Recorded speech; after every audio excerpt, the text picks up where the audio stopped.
Buenas tardes a todos y bienvenidos a esta sexta sesión del séptimo curso de Hepatología en Red 2025-2026. Como siempre, al principio no puedo dejar de agradecer a los que hacen que esto sea posible, a Gador por apoyar este curso desde el inicio, hace ya 7 años. Y desde ya a la jefa Sandra, que es la cara visible y la fuerza de Fundié. Sin ello, la fundación no existiría y además yo no hubiera conocido la felicidad. Pero eso ya es un tinte especial, sentimental de inicio, así que gracias, Sandra. Hoy siempre me gustan los programas, pero creo que es un programa muy atractivo, con la agenda de siempre. Es decir, primero vamos a empezar por un caso clínico que va a presentar y luego comentar la doctora Macarena Hormanstorfer. Esto va a ser seguido por una conferencia sobre tratamiento de hepatitis B y C en la vida real, es decir, qué es lo que Manuel Mendizábal hace todos los días en el consultorio con sus pacientes. Y luego al final, si hay tiempo, iremos como siempre a una mostración de biopsias para que ustedes se luzcan. Así que vamos a empezar con el caso y para eso tengo que presentar a la doctora Hormanstoffer. Macarena es especialista en clínica médica y en hepatología. Hizo la Facultad de Medicina en la UBA, la residencia de clínica médica en el Hospital Fernández y luego un fellowship de hepatología y trasplante con nosotros en el Hospital Británico. Actualmente ella trabaja en el Hospital Fernández y también en el Sanatorio Colegiales. Ha tenido también actividades en la Sociedad Argentina de Hepatología. Fue secretaria del curso superior de la sociedad, que ustedes saben es el curso que otorga el título de especialista. Y también en su momento, cuando era joven, integró la subcomisión de hepatólogos jóvenes. Ahí puedes hacer algún comentario, Macarena. Así que bienvenida, Maca, y todo tuyo. El Buenas, caso va a ser como siempre, ella va a presentar el caso, se van a formular algunas preguntas y después cuando termina, Macarena va a hacer una revisión del tema. Así que Maca, todo tuyo. bueno, muy bien. Desde ya muchas gracias por la oportunidad de participar en este curso tan importante para todos en formación, para hepatólogos, para gastroenterólogos, para toda esta convocatoria tan amplia.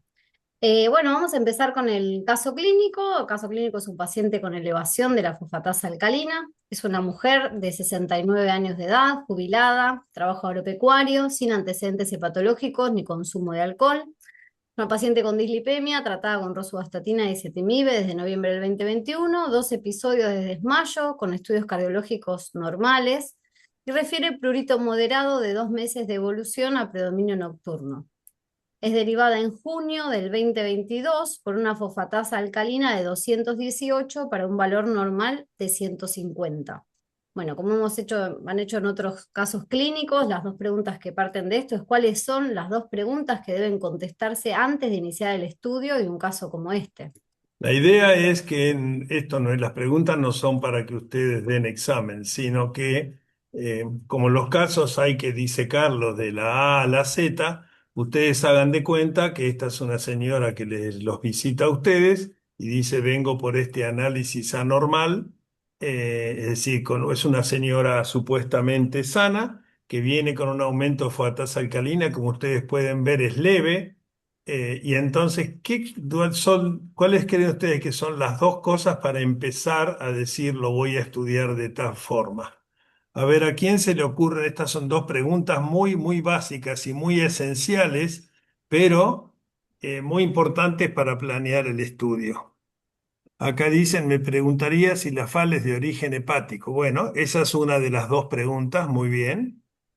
¿Cómo estaba la gama GT? Es lo mismo. O sea, los dos se están preguntando, ¿esta FAL es del hígado o es ósea? Todos están con la gama GT, eso ya está. Ahora, ¿qué otra cosa les parece que es importante? No, eso ya es estudiarla. La señora está sentada frente a ustedes, todavía no tiene ningún estudio y todavía no le pidieron nada. Entonces, Ustedes, si esta señora viene con un leve aumento de la FAL, ustedes se pueden preguntar, che, ¿esta FAL será del hígado? Porque si ustedes, si es del hueso y gastan plata y le hacen una colangio, eso no es buena medicina, eso es sobreprestación. Entonces, saber si la FAL es del hígado es importante. ¿Se les ocurre que hay otra pregunta? Eso lo vamos a ver. Si estuvo en contacto con tóxicos, ya lo sabemos que no, porque no tiene antecedentes de nada. Los antecedentes familiares puede ser, pero tampoco tiene ningún antecedente. A ver si a alguien se le ocurre.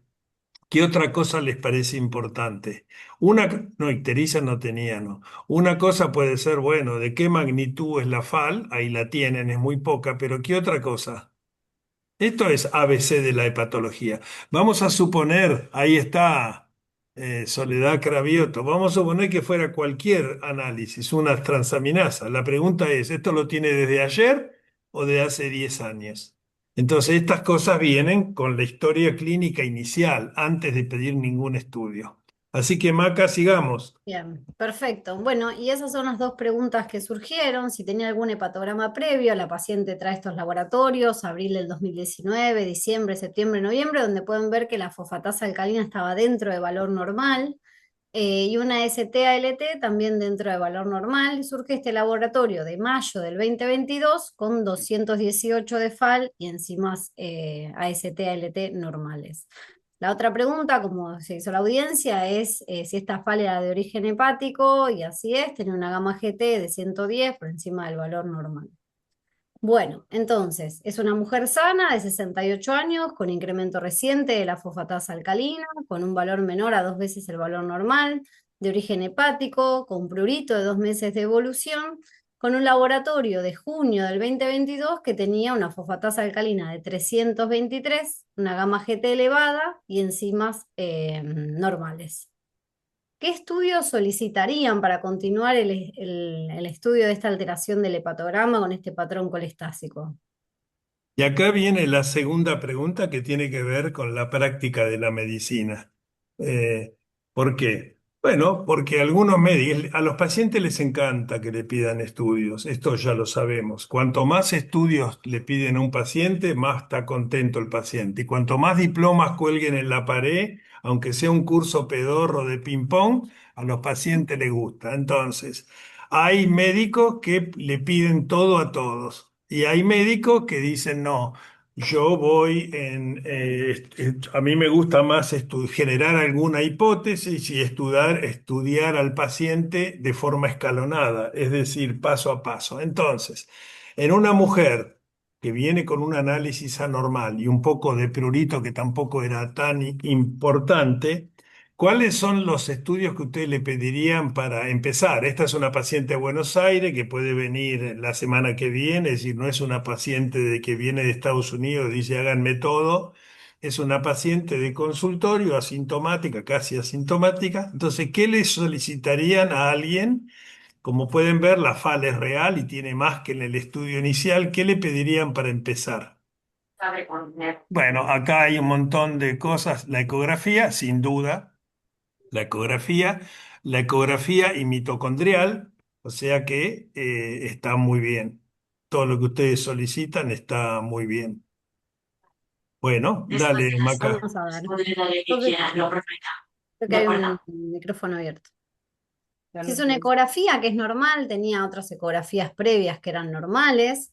Se pidió, como habían dicho, el AMA y asma que fue negativo. Tiene un FAN 1,80 homogéneo. ¿Sí? Se pidió dosaje de inmunoglobulinas que tenía una IgA y un IgM normales. Se vio en el proteinograma electroforético una hipogamaglobulinemia con una IgG disminuida de 631. Además, se vieron serologías virales, hepatitis A, B y C que resultaron negativas y un patrón de celiaquía, un perfil de celiaquía que resultó negativo. ¿Sí? A esta altura, por ejemplo, digamos, ¿qué le significa a ustedes una ecografía normal? Vamos a suponer que es un ecografista confiable, ustedes le piden una ecografía a esta paciente y es normal. ¿Qué les parece que descarta una ecografía normal?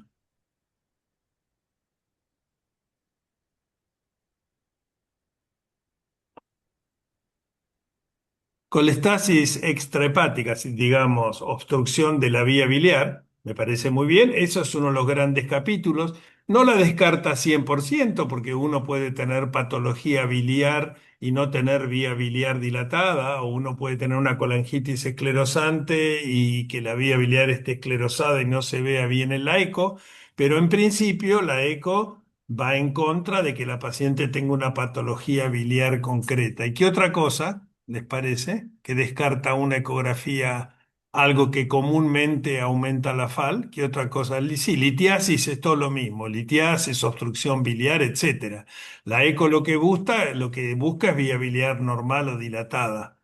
Esteatosis sí, pero ¿por qué la esteatosis provocaría aumento de la fatasa alcalina? No es una causa común de aumento de fatasa alcalina, pero está bien. Muy bien, entonces acá la doctora Salinas Camargo, supongo les encantan las abreviaturas a ustedes. Supongo que LOES significa lesión ocupante de espacio. Y eso es lo correcto. Ustedes saben que la resonancia y la tomografía tienen más sensibilidad que la ecografía, pero una ecografía normal descarta que esto sea un grosero hígado metastásico, que podría ser que el estudio termine ahí, o que tenga otro tipo de masa ocupante. Así que una ecografía normal razonablemente hace que uno no piense en patología biliar, por lo menos en patología biliar grosera, y tampoco piense en masa ocupante. Y si ahora vamos al laboratorio, el laboratorio que muestra que tiene un FAN de 1 en 80 homogéneo. En este contexto de una señora con fatasa alcalina alta, ¿puede tener alguna importancia el FAN?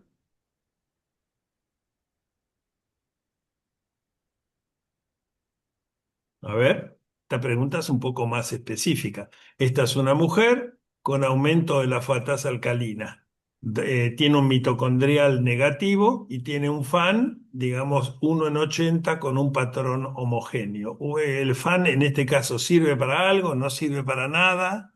¿Hubiera servido para algo si hubiera algo distinto? ¿Qué piensan del FAN? FAN en una mujer con colestasis, digamos, crónica, más allá de que tenía un par de FAL altas solas. Ah, y silencio radio. Muy bien. ¿Y un mitocondrial negativo qué descarta? ¿O cómo interpretan el mitocondrial negativo en una mujer con fatasa alcalina alta?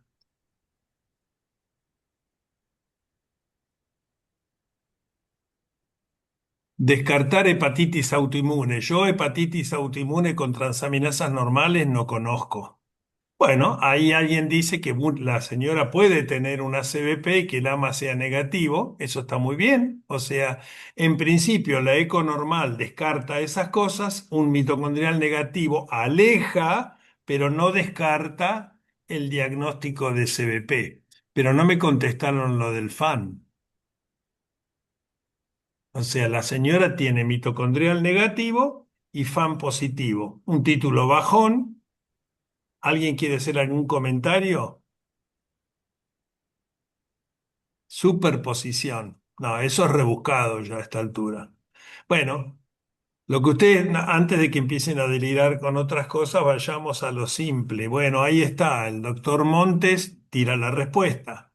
Hay dos patrones de FAN, que son el anillo periférico y el nuclear dot, que son diagnósticos de CBP en ausencia de mitocondrial. O sea, son dos patrones de FAN que después, si uno tiene la tirita donde tiene los autoanticuerpos negativos, son el SP100 y el GP240. Entonces, si el FAN hubiera sido con esos patrones, uno podría decir, esta paciente puede tener una CBP AMA negativo. Pero un fan homogéneo no dice nada. Primero tienen que saber que cada vez más gente en la población general tiene fan positivo. Se calcula que el 10 a 15% de la población general puede tener un fan positivo en ausencia de enfermedad. Y esto es porque como el sustrato que se usa, las células HEP2 tienen un núcleo tan grande, es tan sensible que, bueno, que puede haber FAN en ausencia de enfermedad. O sea, lo que tenemos ahora es que no tenemos claras evidencias de masa ocupante ni de patología biliar grosera, y tenemos un AMA negativo y un FAN que no ayuda. Dale, Maca. Bien. Bueno, ¿qué Entonces, ¿cómo piensan? seguirían? Ah, perdón, Tal cual. dale. No, no, perfecto. ¿Qué piensan y cómo seguirían con estos resultados que tenemos? Si dijimos que algunos van paso a paso, entonces uno dice, bueno, estos son los estudios normales, ahora vamos a la fase 2. ¿Cuál sería la fase 2? Que por ahí sugirieron algunas cosas. Ujú. Colestasis de pequeños conductos. Bueno, está bien, pero ¿eso cómo? Colangioresonancia, dice, a ver, es Sofi. La doctora Laudano dice colangioresonancia. Bueno, eso está muy bien. ¿Por qué? Porque la ecografía, dijimos, descarta patología biliar grosera, pero no patología biliar fina. Entonces, si un paciente tiene una FAL verificada, es ampliamente justificado hacer una resonancia con colangio. PBH ahora a esta altura, por eso, nuevamente, a lo mejor a algunos de ustedes les gusta la estrategia de todo a todos, pero a mí me gusta mucho más razonar cada paso. Entonces, tenemos un primer set de estudios que es estos, y hay un segundo plano. Del lado de las imágenes, una colangio. Del lado de los autoanticuerpos, probablemente ya lo dijeron más arriba, pero ¿habría algo del lado de los autoanticuerpos como para explorar un cachito más en profundidad? M2, bueno, por supuesto, porque si bien la enorme mayoría de las CBP son AMA positivos por inmunofluorescencia, hay pacientes que tienen AMA negativo y M2 positivo. El M2 es un antígeno más específico es un mitocondrial más específico y se diagnostica con una técnica más sensible. Entonces me parece que las dos cosas son correctas, es decir, terminar el diagnóstico. Si alguien dijera un ANCA, también estaría bien, no estaría de más, porque el ANCA se asocia con la angitis esclerosante, más allá de que la resonancia, la colangioresonancia es mejor. O sea, dale, Maca, ahora. Bien, perfecto. Entonces, esta mujer de 68 años con incremento de la FAL, con prurito, con un Doppler normal, ecografía normal, con hipogamaglobulinemia y AMA negativo, ¿qué otros estudios solicitarían? Los que charlamos recién, se pidió un anti-M2, anti-GP210 y anti-SP100 que resultaron negativos. Se hizo la colangioresonancia que mostraba variantes anatómicas como la desembocadura común del colédoco y el Wilson, la desembocadura medial del cístico y ausencia de señal del hepático común por probable artificio del cruce de la arteria hepática. O sea, la colangiografía no mostró datos positivos. Bueno, ¿qué piensan y qué harían ahora con estos resultados que han solicitado? Lo que es gracioso de la colangio es estos informes poéticos, que Mm. para aquel que como Macarena acaba de hacer, de si yo esto no lo de bola, son todas variantes anatómicas, alguien puede darse manija de que la señora tenga patología biliar, pero todo lo que tiene son variantes anatómicas de normales. Las puse ahí simplemente para confundir. Es decir, esta señora ahora, ¿cómo razonarían con lo que tienen negativo? La señora tiene fuerza alcalina alta, mitocondrial negativo, los dos factores antinucleares de CBP negativos y anti-M2 negativo. Y tiene también una colangio normal. Entonces, con estos resultados sumados a los anteriores, ¿qué les parece que fueron descartando? No le estoy preguntando cómo seguir. Bueno, está bien, ¿qué harían? Está bien. Pero ¿qué creen que esto descarta? Estos estudios que tienen ahora. Los yuyos son todos negativos, olvídense. Y los fármacos también, es lo primero. Eso surge en la primera consulta. Entonces, ¿alguien cree que puede tener una CBP esta paciente? Primero, no tiene enfermedades extrahepáticas, no tiene hipotiroidismo, no tiene ninguna enfermedad reumática. Tiene mitocondrial M2 y todos los FAN negativos, o sea, se aleja mucho el diagnóstico de CBP. Wilson no, porque el Wilson no sube la fuerza alcalina, la baja. Y lámpara de hendidura tampoco, porque es un diagnóstico tardío eso, es para el Wilson cerebral. Entonces, no tienen ninguna evidencia de que esto sea CBP, por lo menos ninguna evidencia de las que usamos en la práctica clínica, y la colangio es normal. ¿Qué descarta la colangio normal? Descarta litiasis, cáncer de páncreas, toda la patología biliar y además, ¿qué parece descartar? Descarta también una CEP, ¿correcto? Porque no se ve la CEP, como dice ahí Sofi Laudano. Entonces, ¿ustedes qué harían? Bueno, ya contesta CEP de pequeños conductos, está muy bien. Entonces, ustedes creo que lo que todo el mundo quiere hacer, que están saltando desde el primer slide, es la biopsia. Dale, Maca, que hay un paso previo para que ustedes opinen.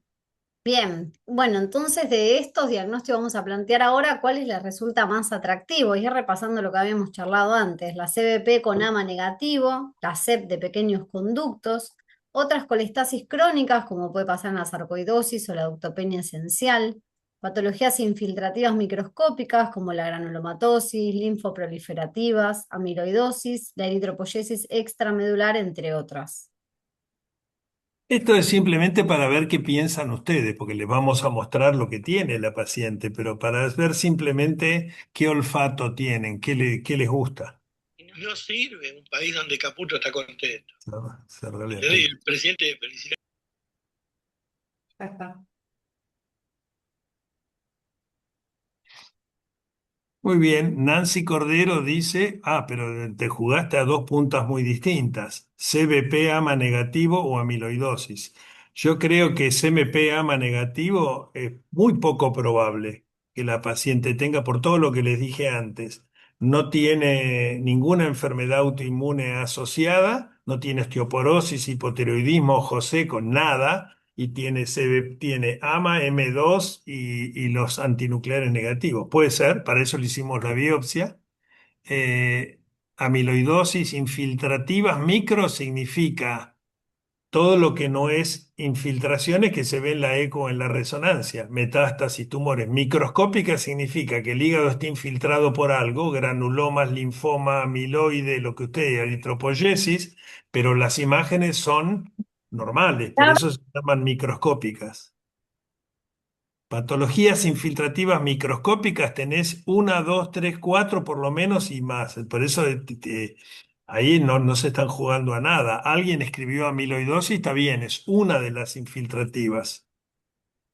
Alguien quiere fundamentar su linfoproliferativa, su amiloidosis, no se juega a nadie.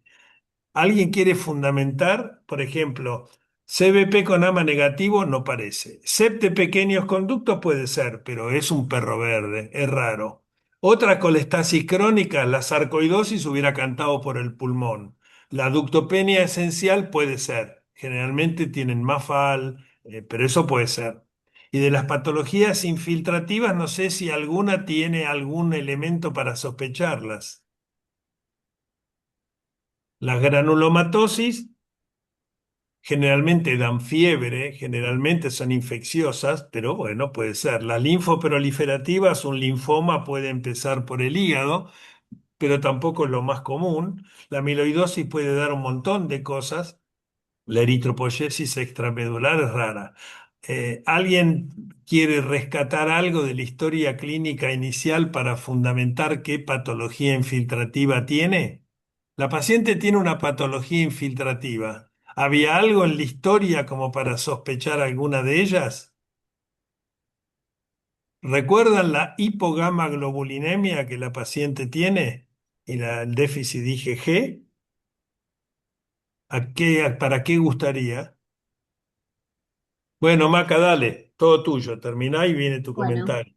Muy bien. Bueno, entonces sí, se realizó la biopsia hepática, no encontrando marcadores tan claros en los estudios hechos de cuál era la etiología. Se hizo una biopsia hepática y se obtiene esto. Y como vemos acá, se ve en la tinción de hematoxilina y eosina un material amorfo, eosinofílico, extracelular, tiene características que comprime y atrofia a los hepatocitos circundantes. Y que en una tinción más específica, como el rojo Congo, toma esta coloración rosada.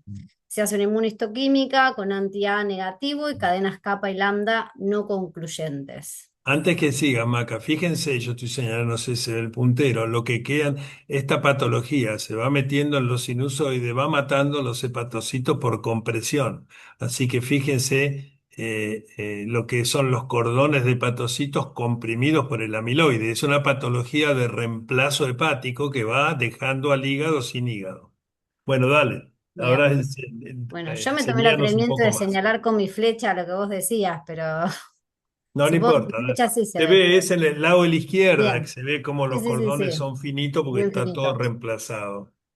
Bien, muy bien. Bueno, entonces, estudios posteriores al diagnóstico histológico, se ve una banda monoclonal lambda en orina, una proteinuria de 3,3 gramos en 24 horas dentro del rango nefrótico. También se vio depósito de amiloide en la médula ósea y estudios cardiológicos negativos para amiloide. Se llegó al diagnóstico de una amiloidosis de tipo AL, hizo 7 ciclos de CIBOR, que es ciclofosfamida, bortezomib y dexametasona. Y acá vemos la evolución con el tratamiento. Estos son los laboratorios de seguimiento de la paciente, cómo fue disminuyendo la fosfatasa alcalina, la gamma GT y la proteinuria. O sea, tiene una afectación hepática y renal y la proteinuria fue disminuyendo con el tratamiento. En noviembre del 2023 se realiza un trasplante autólogo de médula ósea y este es el seguimiento, perdón, luego del trasplante, con disminución de la fosfatasa alcalina y disminución de la proteinuria. Bien, bueno, continuamos entonces. Vamos a hacer un resumen y una revisión de amiloidosis. La amiloidosis es un grupo de enfermedades que se caracteriza por el depósito extracelular de fibrillas proteicas que son insolubles, y este depósito en distintos órganos, es una enfermedad sistémica, lleva al daño de estos órganos donde está depositado el material amiloide. ¿Cómo se generan las fibras de amiloide? Bueno, esto principalmente es un trastorno del plegamiento proteico. O sea, hay un plegamiento anormal de estas proteínas que cambian su configuración habitual y hace que estos se vuelvan más resistentes a solventes fisiológicos y a la digestión proteolítica normal. ¿Qué quiere decir? Siempre hay un plegamiento anormal de proteínas, pero son pasibles de una digestión proteolítica y en este caso se vuelven resistentes a esto. Bueno, acá está la explicación de cómo se forman las fibras de amiloide. Dentro de la configuración de las proteínas hay estructura primaria, secundaria, terciaria y cuaternaria. En la estructura primaria es una cadena de aminoácidos. Las estructuras secundarias principales es la alfa hélice o la lámina beta. La alfa hélice es la configuración secundaria principal y fisiológica, donde hay una estructura compacta en hélice, ¿sí? O sea, esta cadena de aminoácidos se enrolla entre sí, una proteína normal combina alfa hélice y lámina beta, pero lo que pasa en la amiloidosis es que esta cadena alfa se despliega de una forma, quedan estructuras, quedan uniones expuestas y puede formarse esta estructura extendida y rígida donde varias porciones de cadena se alinean entre sí. Entonces tenemos una primera cadena de aminoácidos. Esta cadena de aminoácidos en estructura secundaria es principalmente lámina beta. ¿Sí? Esta lámina beta hace que se vaya plegando entre sí, pero no en una estructura en espiral, sino alargada, ¿sí? Y distintas cadenas de esta fibrilla se pueden unir entre sí. Este material se hace más rígido, resistente a la proteólisis normal, ¿sí? E insoluble. Entonces, la proteína plegada, la proteína mal plegada y la formación de las fibrillas amiloides, ¿sí? Esto puede ser que se origine una proteína en exceso, que el medio también favorezca esto, ¿sí? O que haya alteraciones hereditarias. Entonces, los distintos tipos de amiloidosis, ustedes les deben sonar que hay distintos tipos de amiloidosis, como la L, que fue el caso que presentamos, de tipo A o la tipo ATTR. Tenemos dentro de la fisiopatogenia el plegamiento normal, que como les había dicho, combina alfa hélice y beta plegada, pero algo desnaturaliza esta proteína y hace que se ensamble en una estructura principalmente en hoja beta antiparalela, ¿sí? Dentro de los distintos tipos de amiloidosis se designan con la letra A de amiloidosis y luego de la proteína que es precursora, o sea, en base a su precursor proteico, ¿cuál es la nomenclatura? Cuando es por cadenas livianas es de tipo AL o primaria, cuando es por la proteína amiloide sérica es de tipo A o secundaria, y cuando es por la transtirretina, una afectación hereditaria, es ATTR. En la tipo AL primaria, que es una de las principales o más frecuentes, es un trastorno monoclonal de las células B, con células plasmáticas que tienen una síntesis aumentada de fragmentos de cadenas livianas, y estas cadenas livianas tienen la posibilidad, o sea, configuran, se ensamblan esta estructura beta y se depositan en distintos órganos. El tratamiento de esto es la quimioterapia y el trasplante de médula ósea, porque ahí está el origen de su precursor. En la proteína amiloide sérico A, lo que pasa es que en ocasiones de inflamación crónica, o sea, inflamación, infecciones crónicas de más de 6 meses, neoplasias, hay una activación macrofágica fisiológica, pero un aumento de la secreción de esta proteína amiloide sérico que se sintetiza a nivel hepático. El tratamiento de esto es de la enfermedad de base que está haciendo que se produzca en mayor cantidad la proteína amiloide sérica. Y en la transtirretina o ATTR, la mutación es un trastorno hereditario, ¿sí? La síntesis ocurre a nivel hepático y esta proteína mutada con esta configuración en láminas beta también se deposita en distintos órganos. También hay otra amiloidosis de tipo ATTR, pero la wild type, que no es un trastorno hereditario, que era lo que se llamaba como amiloidosis senil, y la verdad es que es muy frecuente. Yo acá no la puse, pero es muy frecuente que eso es. Los pacientes más añosos tienen mayor riesgo de esto y es una degeneración de esas proteínas con el transcurso del tiempo.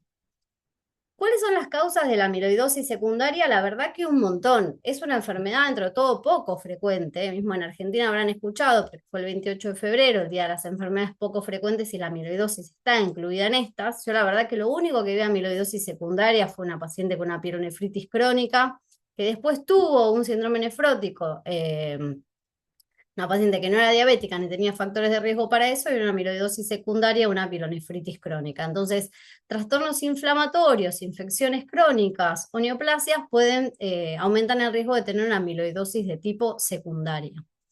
Bueno, esto lo traigo sobre todo porque son datos de Argentina, del grupo de estudio de enfermedades, del grupo de estudio de amiloidosis, donde se vio un aumento de la incidencia de amiloidosis, y en Argentina, con los años, el aumento del diagnóstico de la incidencia de la amiloidosis de tipo ATTR wild type, que no es la hereditaria, como les decía, sino que es la de tipo senil, manteniendo la incidencia de los otros tipos de amiloidosis estable con los años. En la Argentina es más frecuente la wild type, que es esta que está acá, y la amiloidosis de tipo AL, ¿sí? Como en la mayoría de los cortes. Bueno, entonces, no se puede aparecer una línea, pero me parece que es de otra persona. El cuadro clínico depende de la cantidad y la localización del depósito y no del tipo de amiloidosis. O sea, cómo se va a presentar va a depender de eso, de dónde se localiza ese depósito. En general es una enfermedad sistémica, ¿sí? La presentación, lo que hay principalmente que pensar acá es que es una enfermedad poco frecuente, que hay que pensarla. Si uno no la piensa, si no considera que el paciente puede tener una amiloidosis, es difícil llegar al diagnóstico. Cuando se llega es muy tardío, ¿sí? Entonces, la presentación son síntomas constitucionales al inicio: astenia, anorexia, pérdida de peso. La edad media de presentación son los 65 años, ¿sí? Y las localizaciones más frecuentes son el riñón, con un síndrome nefrótico, principalmente pensarlo en pacientes que no son diabéticos, que no tienen factores de riesgo para presentar un síndrome nefrótico; el corazón, con la insuficiencia cardíaca, con una fe conservada, con hipertrofia, ¿sí? Sobre todo cardiopatías restrictivas; los nervios periféricos, ¿sí? La polineuropatía, y la verdad que lo principal en estos pacientes es la presentación con túnel carpiano. Bueno, el compromiso hepático, que es principalmente lo que nos convoca acá, la realidad es que no es poco frecuente. O sea, es frecuente el compromiso hepático, pero se vio manifiesto solo en el 9%. Pero en las autopsias, en las biopsias, en los estudios, se ve que el 70% presentaba depósito de amiloide hepático, y que en general se asocia eh, a compromiso de otro órgano. Predominante o exclusivo en el hígado, solo en el 10 o el 20% de los casos, se asocia a una disminución de la sobrevida de menos 6 meses cuando hay elevación de la bilirrubina. Pero más allá de esto, que no tenga elevación de la bilirrubina, se vio en cortes que los pacientes que tenían compromiso hepático disminuía la sobrevida. Los que no lo tienen, a sobrevida a 5 años, de 74% versus un 42% de los pacientes que tenían afectación hepática. Y también hay que pensar que el compromiso puede ser directo o indirecto por la afectación cardíaca que pueden tener estos pacientes, que es un trastorno bastante común. Bueno, esto me pareció interesante traerlo, que según el sitio de depósito de amiloide en el parénquima hepático, se puede clasificar de 3 tipos. Antes esto se lo intentaba asociar para saber a qué tipo de amiloidosis correspondía, para ver si esto podía simplificar el diagnóstico de cuál era el tipo de precursor. Pero la realidad después se vio que en la mayoría de los casos el compromiso es mixto, ¿sí? Puede tener un patrón parenquimatoso o sinusoidal, y esto se refiere cuando el depósito es principalmente en el espacio edice a lo largo de los sinusoides hepáticos, desplaza los hepatocitos y causa atrofia, que es lo que vimos en la biopsia de nuestra paciente. Más frecuente la amiloidosis de tipo AL, ¿sí? Esto lo que sí se asoció es a el trastorno colestásico y también a la hipertensión portal, porque esto aumentaba la resistencia al flujo y se terminaba expresando con hipertensión portal. Un patrón vascular donde el depósito es a nivel de la pared vascular, de arterias, arteriolas y capilares. Esto se vio más frecuente en la amiloidosis de tipo AA, ¿sí? Que era la amiloidosis asociada a las enfermedades inflamatorias, infecciosas o neoplásicas, y a la ATTR. Y un patrón estromal o portal donde la acumulación del tejido estaba principalmente a nivel del espacio porta. Acá les traigo algunas imágenes del patrón parenquimatoso, que es el que habíamos visto, una hematoxilina eosina, este material amorfo, extracelular eosinofílico, ¿sí? Acá se ve mayor aumento. Un patrón vascular, ¿sí? Donde está principalmente depositado a nivel de los vasos, ¿sí? Y un patrón dentro del estroma portal, ¿sí? Bien, perfecto. El compromiso hepático, lo más frecuente es ver en imágenes hepatomegalia. En nuestra paciente no tenía hepatomegalia, pero lo más frecuente es ver hepatomegalia, mismo en las imágenes puede no arrojar muchos datos o ver una estructura heterogénea, ¿sí? La colestasis intrahepática es el principal hallazgo bioquímico, ¿sí? Que fue lo que vimos nosotros, con su síntoma cardinal, que es el prurito.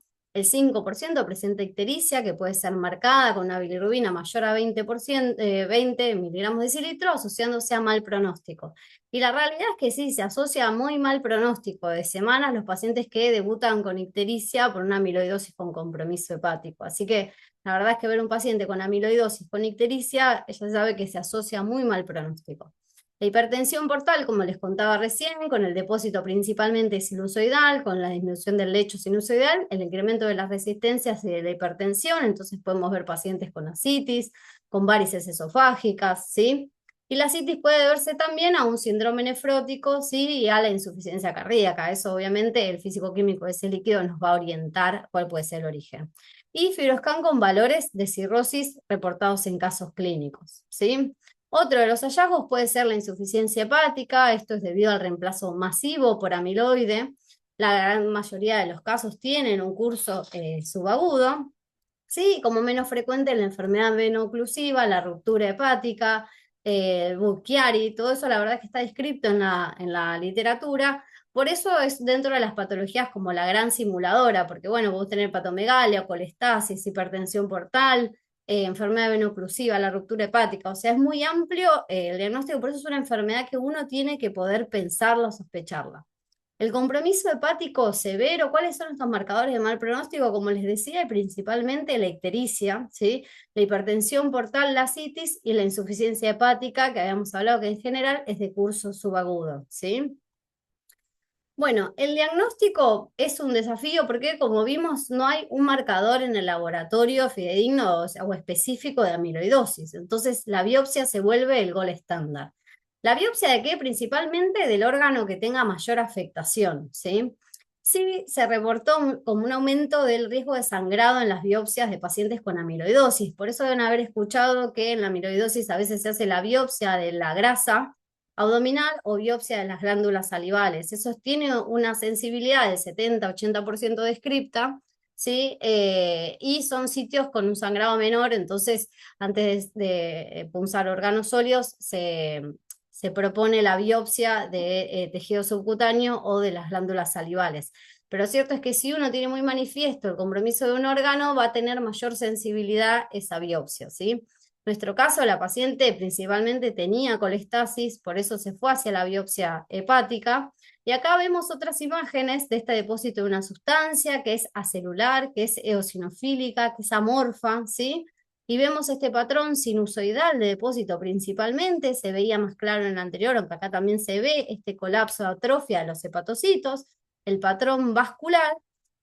o el patrón globular. Este patrón globular, porque el depósito amiloide puede ser globular o lineal, ¿sí? Ven que es como más, sí, como globular, como más algodonoso en ese sentido. Se dice que a veces se vean en los primeros estadios de la amiloidosis y que luego suele ser un patrón lineal. Pero bueno, esto es un dato de la anatomía patológica. El diagnóstico, bueno, sí o sí hay que documentar el depósito de amiloide, eso hay que hacerlo, por eso el diagnóstico siempre va a ser la biopsia al órgano afectado.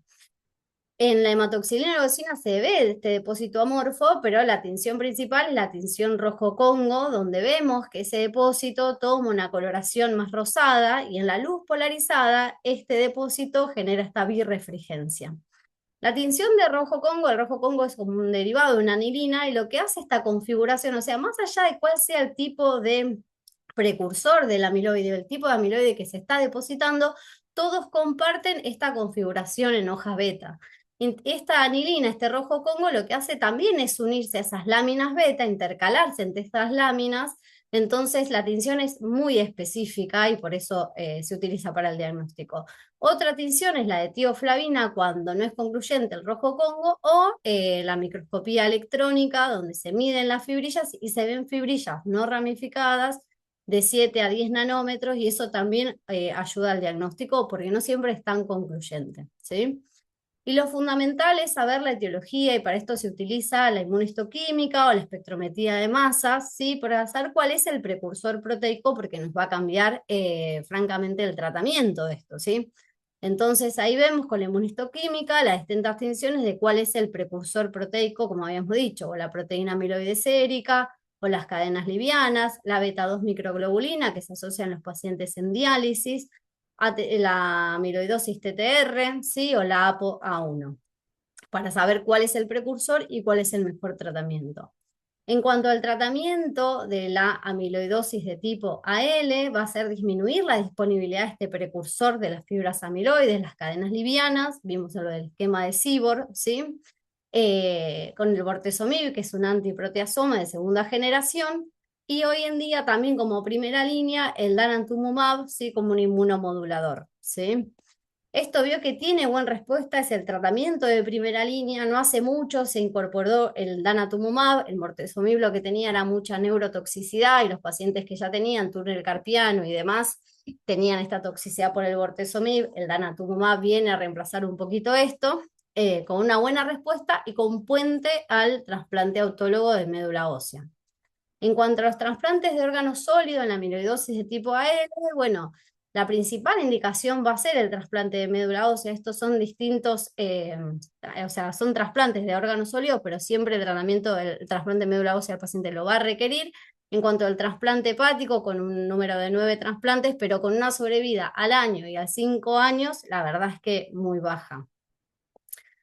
Y la polineuropatía amiloidótica familiar, que es una indicación de trasplante hepático, tiene mejor pronóstico en los pacientes que tienen la variante VAL30MET.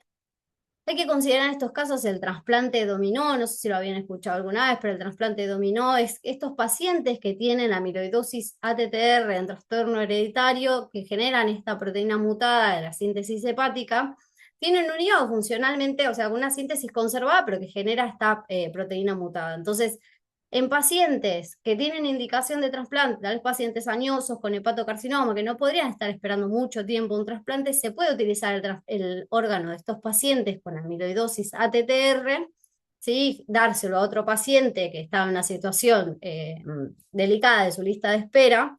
Sí, después va a haber que controlarlo porque obviamente puede expresar la enfermedad de la amiloidosis, ¿sí? Con afectación con neuropatía, con afectación cardíaca, ¿sí? Así que esos pacientes que reciben un órgano de un paciente que tenía una amiloidosis hereditaria, luego hay que controlarlos de la expresión de la enfermedad, ¿sí? Hoy en día hay uso de estabilizadores proteicos, obviamente esta medicación que muchos están bajo protocolos de investigación y silenciadores genéticos, pero ya son una alternativa eficaz para los pacientes que tienen polineuropatía amiloidótica familiar con la dificultad que conlleva acceder a un trasplante, ¿sí? Así que bueno, esto espero que la realidad, el objetivo es que piensen en esta enfermedad, que quede claro que es una enfermedad que puede expresarse de distintas maneras con afectaciones de distintos órganos, que hay que sospecharla para poder llegar a un diagnóstico, ¿sí? Así que bueno, nuevamente muchas gracias Fede por invitarme a este curso tan importante y espero verlos pronto. Bueno, Macarena, muchas gracias. Muy completa la conferencia. Es un lindo caso, es un caso divertido y que deja muchas enseñanzas. Vamos a continuar ahora con el programa y pasamos a la conferencia que va a presentar el doctor Manuel Mendizábal. Eh, Brevemente, Manuel es hoy uno de los líderes de la hepatología argentina y lo es por lo que hace, no por los puestos que ocupa o por su relación con el poder, como ocurre muy frecuentemente en la Argentina. Manuel hace investigación, publica, da conferencias, como va a hacer hoy, no solo en Argentina y Latinoamérica, sino que también ya inició el camino de las grandes ligas. Y yo sé muy bien la difícil que es eso.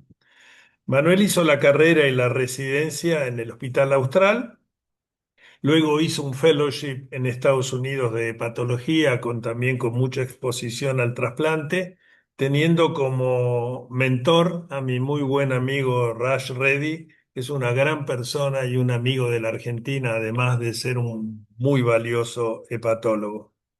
Manuel fue secretario de la Sociedad Argentina de Hígado y será presidente cuando se lo proponga. Tiene también actividad en la ALE, en la latinoamericana, como coordinador de hepatólogos jóvenes y secretario de Relaciones Internacionales. Muy pesados suenan esos títulos. Pero recientemente también lo nombraron representante de la ILTS, de la Sociedad de Trasplante de Hígado en Latinoamérica, y me alegra saber que ahora él va a trabajar como editor asociado de Liver Transplantation y nadie mejor para ser mi sucesor que él, porque yo fui editor de hace unos cuantos años. Así que realmente me alegra y te deseo mucha suerte. Manuel es jefe de patología del Hospital Austral. Y lo de River lo vamos a dejar para un mejor momento. Acá se ríe la bostera jefa, pero bueno, tampoco están No sé de mucho qué. mejor ellos. Y vamos Sí. con el Chacho. Así que Manu, gracias como siempre por participar. Bueno, gracias Fede y Yo Sandra por dije la que vos ibas a hablar invitación. de lo que hacías en tu consultorio con los pacientes de B y de C, o sea, con la vida Exacto. bien real y con la vida real de Argentina, ¿no? Bueno, sí, totalmente. Antes que nada, gracias por la invitación, obviamente, un placer estar acá y como siempre, gracias por tus palabras tan cálidas, atentas. La verdad que es un lujo bueno, que vos dirijas esas palabras hacia mí. La verdad que yo he aprendido mucho de vos, escuchándote también en muchos cursos y poder ahora participar en uno que vos mismo organizás y dictás hace ya varios años. La verdad que es un placer. Y bueno, si vamos ahora a lo que me toca, voy a compartir pantalla y tengo un tema difícil en el sentido del tiempo. En 20 minutos poder hablar de todo esto, la verdad que es difícil. Anda tranquilo con el tiempo, no, no te hagas problema con el tiempo. Bueno, lo Anda compaginé. tranquilo. Bueno, gracias. Compaginé obviamente de la manera más simple, sencilla y directa, que me pareció que el mensaje podría llegarles, pero bueno, después no sé si habrá tiempo para alguna pregunta o algún comentario. De todas maneras, también esta clase queda, imagino que colgada en algún lado y si no, cualquiera me lo pide en el correo que aparece al final. Entonces me toca hablar de hepatitis C y hepatitis B, que me imagino que en este curso hace 10 años de hepatitis C le habrían dedicado varias clases y varias presentaciones. Ahora la vamos a compaginar en 20 minutos y van a ver por qué. Y hepatitis B crónica es una de las pocas cositas y que son bien del nido del hepatólogo, me parece. Los infectólogos o médicos internos, en su mayoría no se meten con este virus que es un poco más complejo y entretenido por ahí para tratar. Entonces, arrancando en la hepatitis C, quería contarles muy brevemente un poco de historia porque hay una audiencia muy heterogénea, con gente con más experiencia, otro que por ahí no ven mucho de estos pacientes en el consultorio, pero nosotros ya hace unos años vivimos la revolución del tratamiento de la hepatitis C. Yo no me quiero hacer también el muy experimentado, porque yo la conocí ya con el PEG interferón y ribavirina. Allá habré empezado a tratar pacientes en el 2007, 2008, y al poco tiempo llegaron ya los antivirales de acción directa y finalmente llegaron las terapias completamente libres de interferón y que nos ha permitido a tratar estos pacientes de una manera mucho más sencilla, amigable, tanto para el paciente como para nosotros. Y ahora les voy a contar por qué. Pero cuando hablamos de curar la hepatitis C, hablamos de curar en serio, ¿no? Esto no es como el HIV o como la hepatitis B, donde la podemos controlar a esos dos virus y muy bien. No, acá directamente este virus no utiliza el mecanismo dentro del núcleo del hepatocito, no se introduce dentro del DNA, por lo tanto su erradicación es posible. Y cuando hablamos de curarlo, decimos que el DNA, perdón, el RNA del virus no está detectable a las 12 semanas de finalizado el tratamiento, ¿no? Y esto nos dice que más del 99% de los pacientes quiere decir que están curados cuando logran la respuesta viral sostenida. Y cuando evaluamos inicialmente a un paciente con hepatitis C, bueno, tenemos que ver muchas cosas y antes veíamos esto en detalle. La verdad que mirábamos cada cosa, uy, trasplantado, qué dolor de cabeza, la inmunosupresión, la función renal, los diferentes genotipos.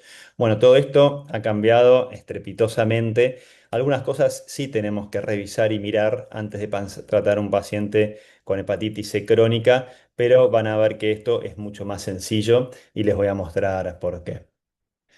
Primero tenemos que definir a quién tratar, ¿no? Tengo un paciente con hepatitis C en mi consultorio, cae por primera vez, donó sangre o de casualidad su médico clínico le pidió un análisis o lo que fuere. Bueno, hay que tratarlos a todos, ¿sí? De esto ya no hay duda, lo plantean todas las sociedades científicas, tanto local como internacional. Yo acá solamente le copio las guías de la europea y también la nuestra. Y en este punto me parece que ya nadie tiene dudas el beneficio que tienen estos pacientes al poder erradicar el virus. Muy bien, ¿existen contraindicaciones en este paciente que cae al consultorio de tratarlo o no tratarlo? La verdad que por suerte que son muy pocas, ¿sí? Tenemos los pacientes, una sola vez me pasó, un paciente con carbamazepina, de no poder tratarlo porque es inductor del citocromo PGP y esto obviamente que afecta la concentración de las drogas antivirales en sangre. Por lo tanto, esos pacientes con antecedentes de epilepsia tenemos que estar muy atentos en cuanto al tratamiento. Después veremos y repasaremos que los pacientes con Child-Pugh B o C, bueno, tenemos algunas opciones limitadas de tratamiento. Y después también la realidad que un paciente con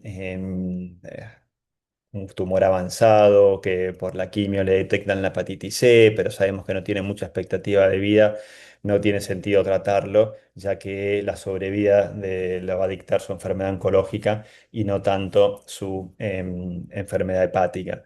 Por lo tanto, como ven, las contraindicaciones para tratar a estos pacientes son muy, muy pocas. Ahora, este es un buen momento para evaluar las comorbilidades de este paciente. Por lo general, cuando nos llega este paciente, ya sabemos su estado de HIV o hepatitis B, y si no, lo tenemos que evaluar nosotros y definir, obviamente, si tiene que o no ser tratamiento.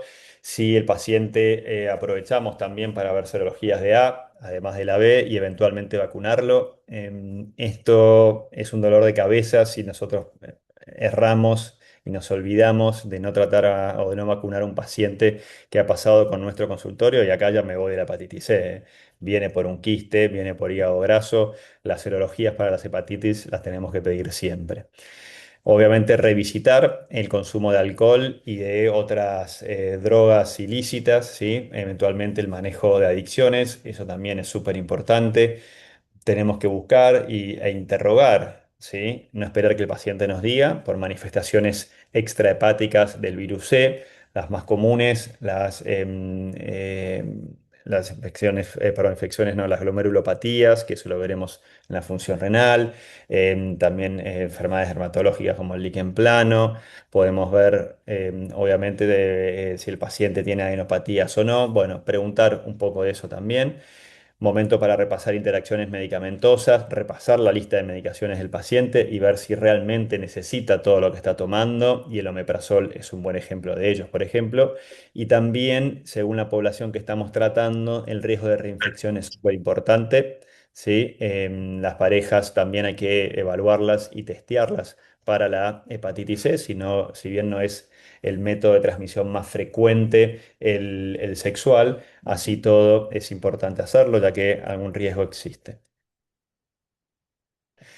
Ahora bien, ya hablamos todo eso, tenemos a ver el estado de afección hepática que puede tener nuestro paciente.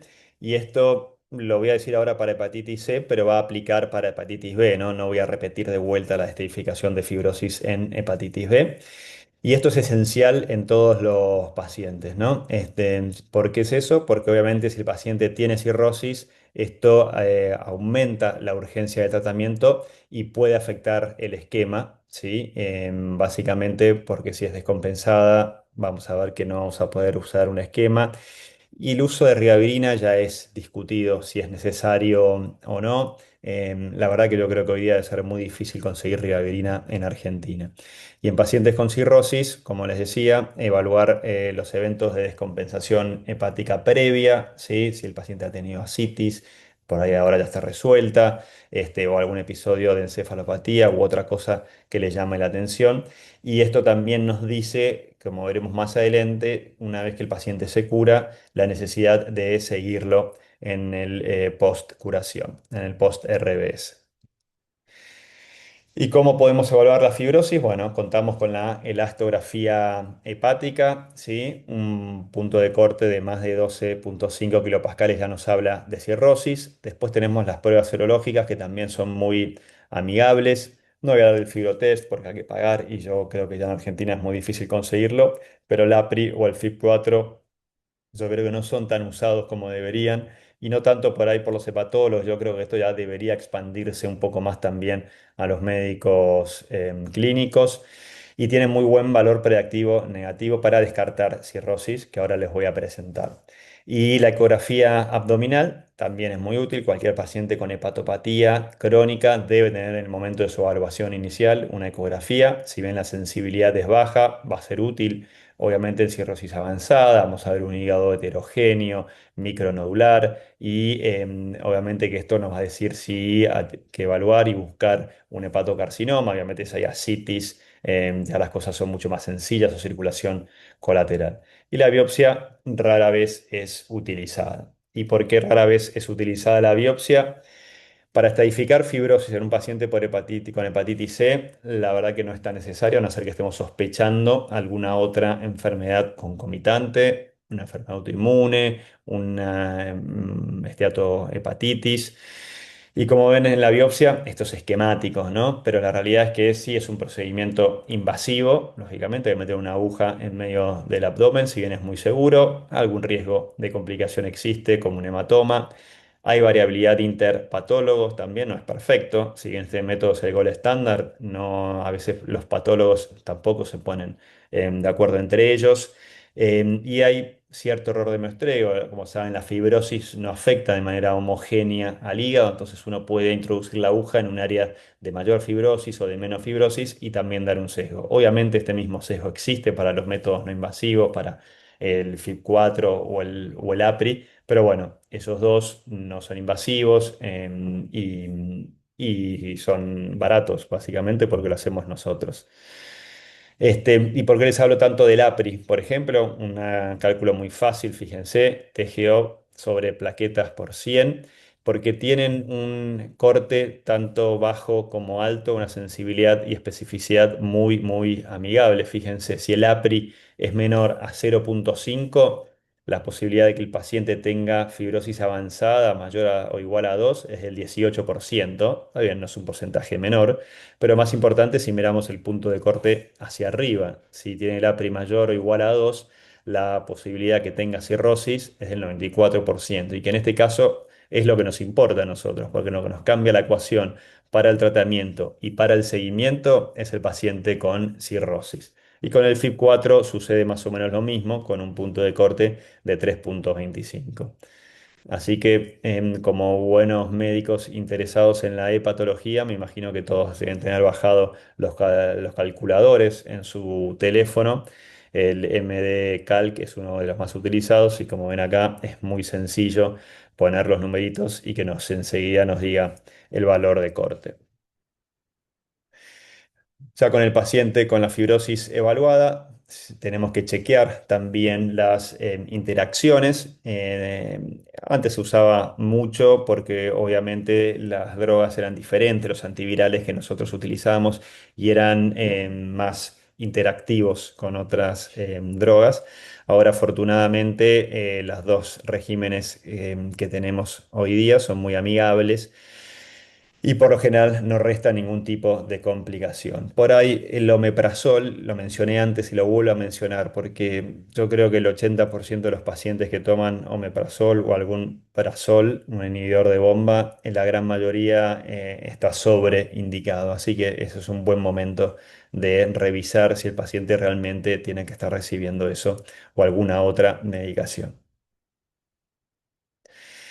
Ahora tenemos lo que mencioné al principio, el tratamiento simplificado, ¿no? ¿Y qué es esto? La verdad que son aquellos pacientes en donde uno puede, digamos, avanzar con su indicación de tratamiento, no con su indicación, perdón, por su comienzo directamente sin pasar por todo el tamizaje, por ejemplo, del genotipo, ¿sí? Ustedes vieron que yo hasta ahora no mencioné el genotipo y por qué, porque ahora los medicamentos, los antivirales son pangenotípicos.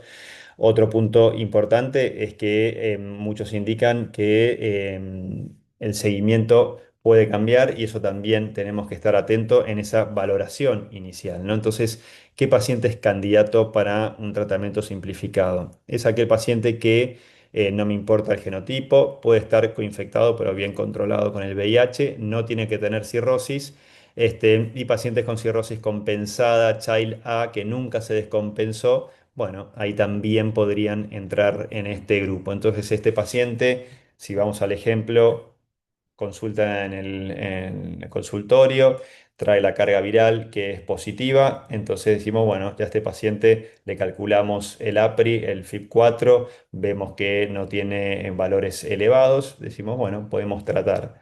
El paciente iniciamos el tratamiento, le pedimos todo, llenamos la cantidad de formularios que saben que hay que llenar. Y después, iniciado el tratamiento, no hace falta un seguimiento estricto durante el tratamiento. La verdad que estos pacientes andan súper bien, uno hasta se olvida de que están en tratamiento y solamente lo recuerda cuando el paciente escribe para pedir la segunda o la tercera receta y después lo podemos ver recién a las 12 semanas de finalizado el tratamiento. ¿Sí? En algunos casos a mí me gusta tener una consulta en el medio cuando tengo por ahí algunas dudas de que el paciente esté del todo motivado o que el paciente tenga alguna otra situación médica más allá del hígado que me gustaría revisar. Bueno, por ahí lo cito en el medio, pero si no, hasta el final del tratamiento.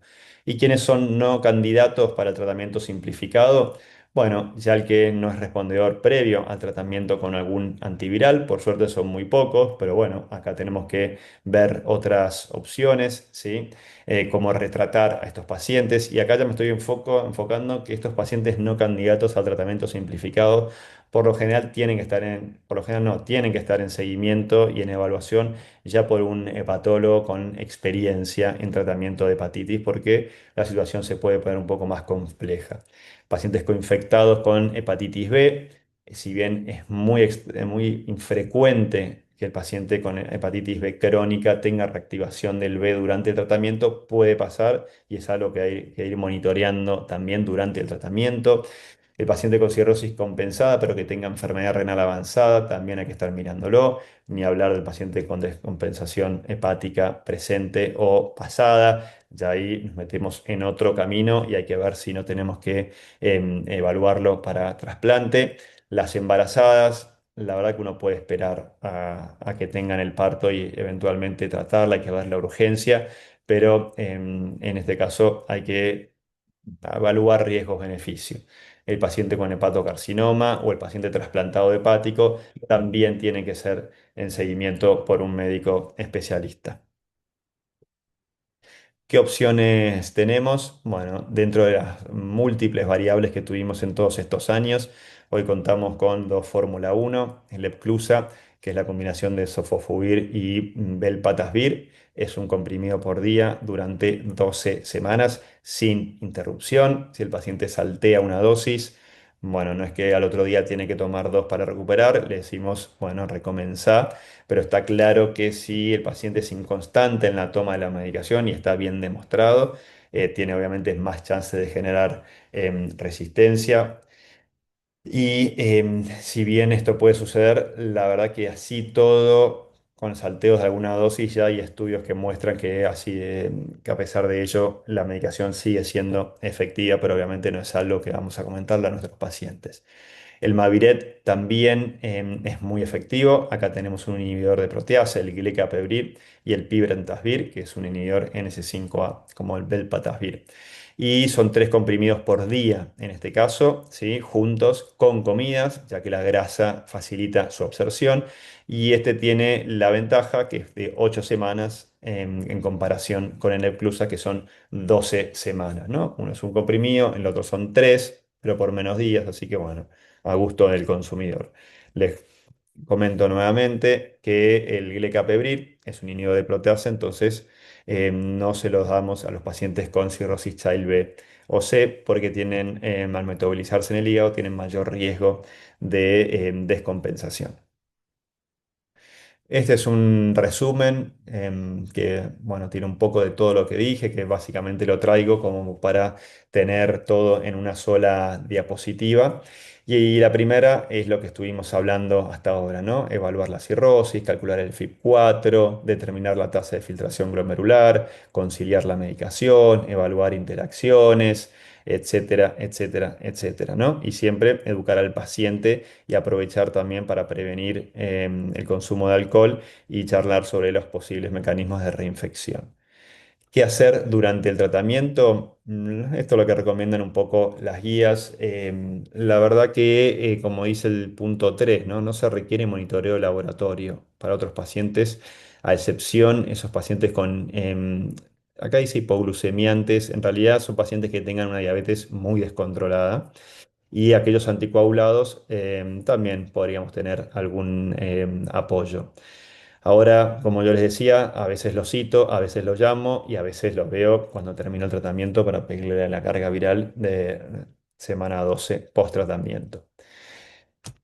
Entonces, ¿cómo lo evaluamos? Bueno, carga viral, un laboratorio y chequeamos si es negativo, paciente curado. ¿Y a quién seguimos? Bueno, básicamente seguimos a los pacientes que presentan cirrosis, ¿no? O si tenemos dudas también por fibrosis avanzada, bueno, no está mal pecar de más antes que de menos, y seguir con la curación. Y aquel paciente que hizo tratamiento simplificado y no respondió, hoy día la verdad que es algo muy infrecuente. Bueno, ahí debe ser derivado a un especialista, si es que no lo estaba, y pensar en utilizar Voxeloprevir, Sofosbuvir y Velpatasvir, que es la combinación, que no me acuerdo ahora el nombre comercial, pero bueno, lo que le hace al Epclusa es agregarle un inhibidor de proteasa, Vosevi, ahí me salió el nombre comercial. Pero bueno, eso ya es algo más complejo, no vamos a entrar en eso por una cuestión de tiempo, pero existe un plan B. A lo que el paciente se tiene que llevar, y esto ya por mucha experiencia, es que el anticuerpo para la hepatitis C va a estar siempre positivo, ¿no? Porque no va a ser raro que después de 2 o 3 años venga un paciente, y me ha pasado algunas veces, de que diga, doctor, la hepatitis C me volvió, me dijo mi médico que lo venga a dar de vuelta. Bueno, en realidad es esto, y que el paciente lo sepa está bueno porque evitamos ciertas angustias. Ahora, ¿por qué es importante conocer el estadio de fibrosis? Bueno, básicamente porque estos pacientes con fibrosis avanzada tienen chance de presentar descompensación hepática a largo plazo. Y este es un estudio que hicimos en varios centros de Latinoamérica, donde evaluamos a los pacientes con hepatitis C que fueron tratados y los seguimos en el tiempo con una media de 2 años. Pero bueno, hubo pacientes que llegaron hasta 4 años, como ven ahí, y fíjense, los pacientes con fibrosis avanzada tenían mayor chance de desarrollar una complicación relacionada al hígado en comparación a aquellos pacientes que tenían una fibrosis leve, ¿no? Entonces, siempre en estos pacientes con cirrosis que se tratan, hay que insistir en los controles y hay que insistir en el cuidado del hígado, en la enfermedad metabólica, en el consumo de alcohol, etcétera. Todas estas cosas que ustedes ya bien saben. Entonces, para ir cerrando este capítulo de hepatitis C, la valoración inicial de paciente es clave, ¿sí? Para definir si es candidato para el tratamiento simplificado. Como les conté, contamos con dos antivirales, dos esquemas antivirales, en realidad, pangenotípicos, que son por suerte muy efectivos y muy seguros. Los pacientes con fibrosis avanzada, lamentablemente, nos van a tener que seguir viendo las caras hasta que, no sé, muerte nos separe, porque la cirrosis es difícil que revierta. Existe la regresión de la fibrosis en pacientes con hepatitis C, pero son los menos, ¿sí? A diferencia de la hepatitis B, por ejemplo. Y la mayor dificultad actualmente es identificar a los pacientes con hepatitis C, ¿no? Pero ese es otro capítulo sobre eliminación de la hepatitis C y los objetivos de la OMS para dentro de 4 años, que bueno, está un poquito difícil. Bueno, seguimos ahora a la hepatitis B. Cambiamos el chip. Y esto es cómo empezamos a evaluar un paciente con hepatitis C. Y acá me voy a apoyar un poco en las guías de nuestro país. Lo recomendado por las guías de la SAE y también de otros países, uno debería evaluar un paciente con antígeno de superficie y anticuerpo, ¿sí? Inicialmente el core no haría falta, ¿sí? La verdad que yo creo que la gran mayoría igual lo pedimos. Y una vez que el paciente retorna al consultorio, nos podemos encontrar con tres escenarios: antígeno superficie negativo y anti-S negativo, el anti-S positivo o el antígeno superficie negativo, o al revés, el antígeno superficie positivo y el anti-S negativo. Entonces, si el paciente presenta todo negativo, bueno, tenemos que vacunar, ¿sí? No hay duda. Después, si el paciente presenta el anticuerpo, bueno, decimos que o estuvo expuesto al B y se curó, o se vacunó y tuvo respuesta. Ahora, el anticore habría que evaluarlo en situaciones especiales. Bueno, veremos si el paciente se inmunosuprime a futuro, si está en plan de inmunosupresión, si está coinfectado, si está en hemodiálisis, etcétera. No es el tópico de esta presentación. Sí nos vamos a enfocar en el paciente que tiene el antígeno superficie positivo y el anticuerpo negativo. O sea, tenemos una alta sospecha de una hepatitis B crónica y acá debemos completar su evaluación para definir la necesidad de tratamiento. Y entonces, ¿qué es lo que tenemos que evaluar en un paciente con hepatitis B crónica? Bueno, cuestiones virológicas y del laboratorio, ver el grado de compromiso hepático y eventualmente hepatopatías asociadas. En cuanto a lo virológico, bueno, vamos a necesitar el antígeno E y el anti-E y la carga viral del DNA. Eso lo vamos a ver ahora en un gráfico luego. Y después, básicamente, hepatograma, plaquetas, albúmina. Bueno, y un coagulograma inicial también podría ser. ¿Cómo evaluamos el compromiso hepático? Igual que la hepatitis C, una ecografía siempre y acá en el B más que nada porque también tenemos riesgo de tener hepatocarcinoma por más que no esté cirrótico y hasta por más que esté en tratamiento, ¿sí? Elastografía, biomarcadores, biopsia hepática, signos clínicos de cirrosis. En la misma evaluación que hicimos con la hepatitis C, lo vamos a hacer con el B, no lo voy a repetir ahora. Y lo mismo con las hepatopatías asociadas. Tenemos que ir a buscar la hepatitis C, la hepatitis A, ver si hay que vacunar, VIH, VDRL, ¿sí? Por mecanismos de contagio similares al B.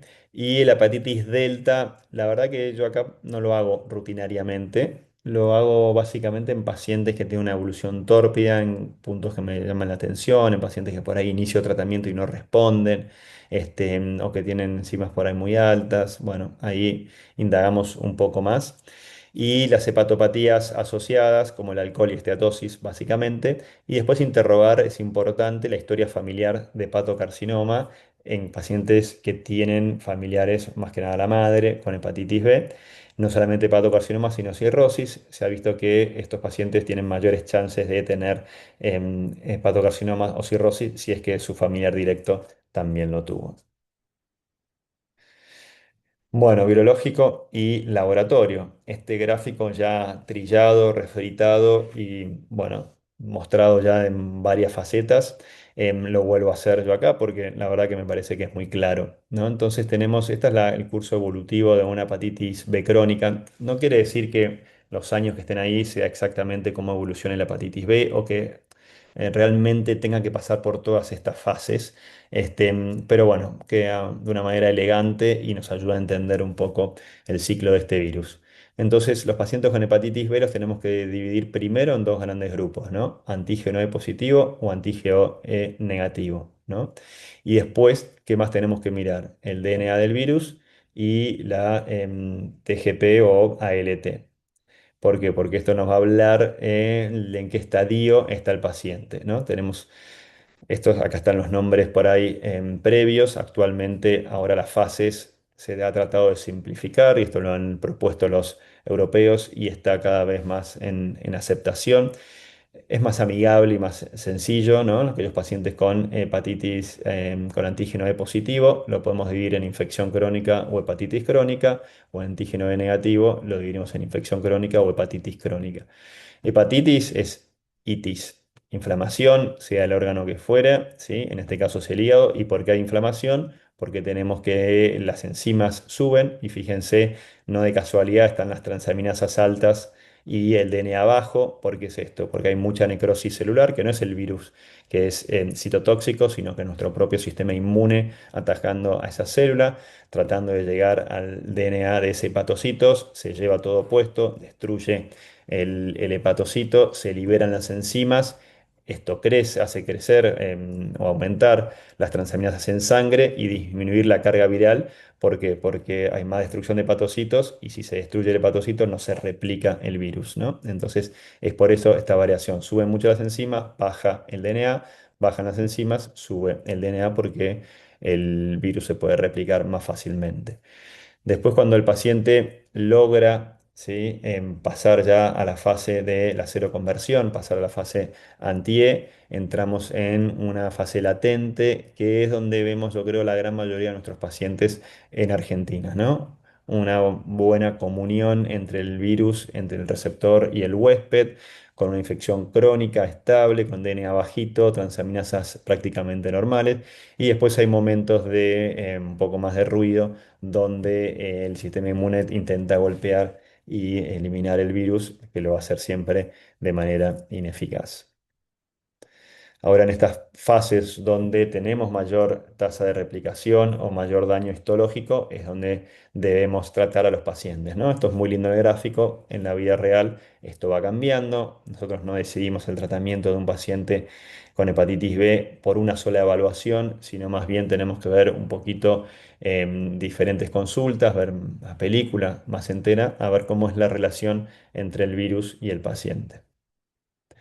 Ahora, ¿y por qué tenemos que tratar a estos pacientes? Básicamente lo que queremos es que prevenir que el paciente tenga complicaciones por hepatitis B, ¿no? O sea, que evolucione la cirrosis o que desarrolle hepatocarcinoma. Y cómo evitamos o disminuimos de muy buena manera las posibilidades de que este paciente tenga alguna complicación relacionada al B, suprimiendo el virus del DNA. Esto nos va a llevar a que las enzimas normalicen. Histológicamente vamos a tener mejorías si es que lo biopsiamos, y vamos a lograr también la cero conversión del antígeno E al anti-E y por ahí, si tenemos suerte, que el antígeno de superficie desaparezca y tener la cura virológica.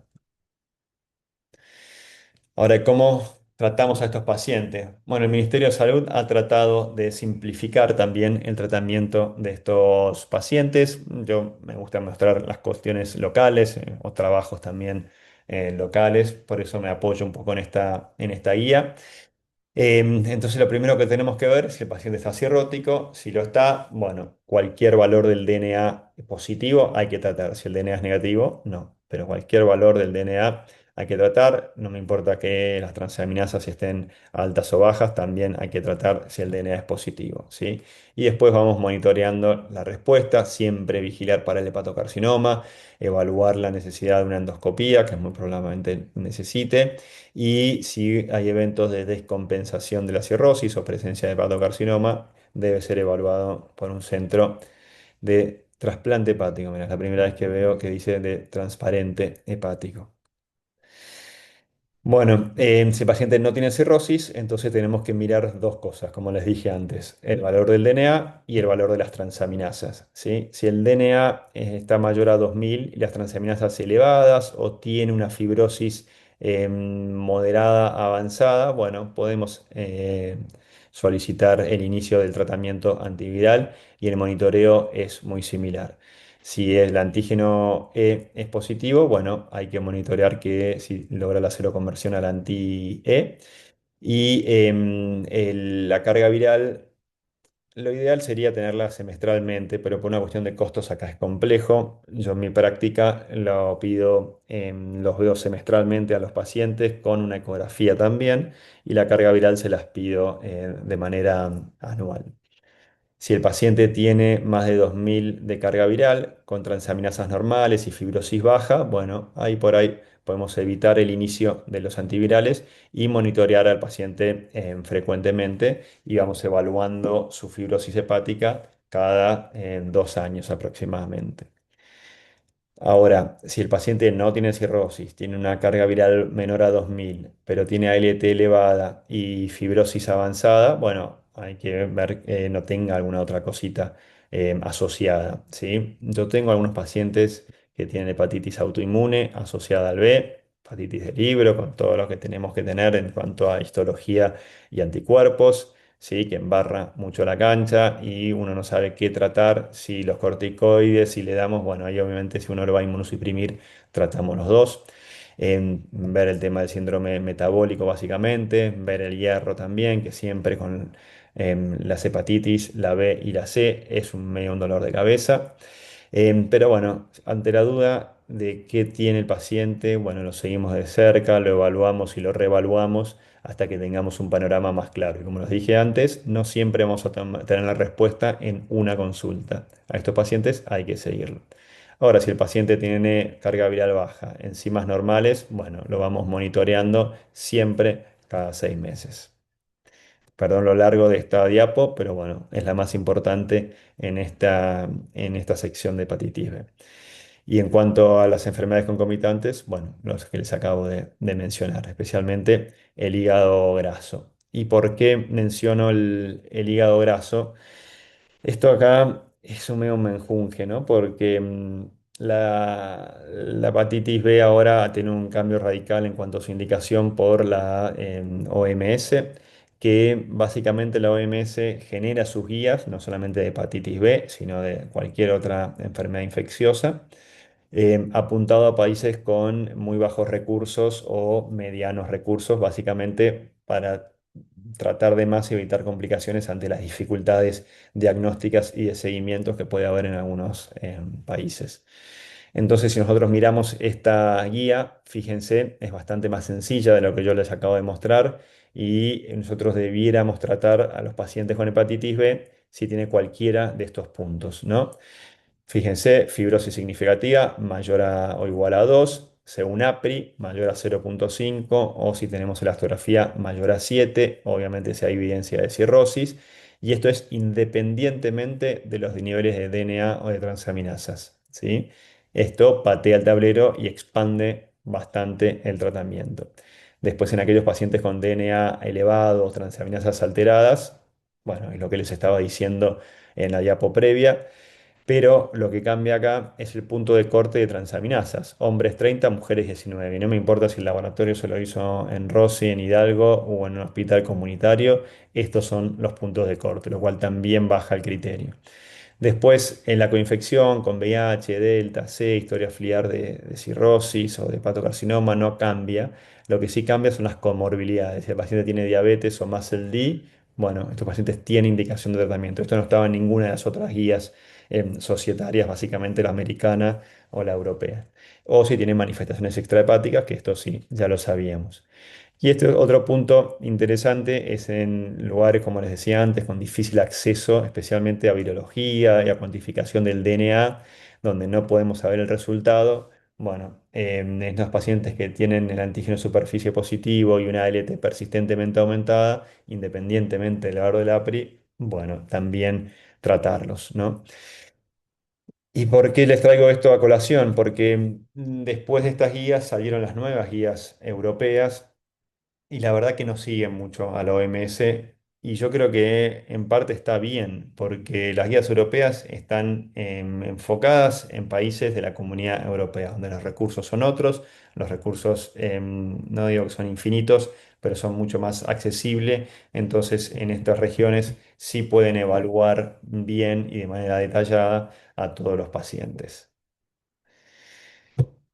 Ahora volveremos a eso también de la OMS. En tratamientos de primera línea, ¿no? Una vez que decidimos tratar a estos pacientes, ¿qué es lo que tenemos? Pacientes no cirróticos o con cirrosis compensada, tenofovir en sus dos formulaciones, DF o alafenamida, que principalmente es más potente que el tenofovir o el TDF en pacientes con disfunción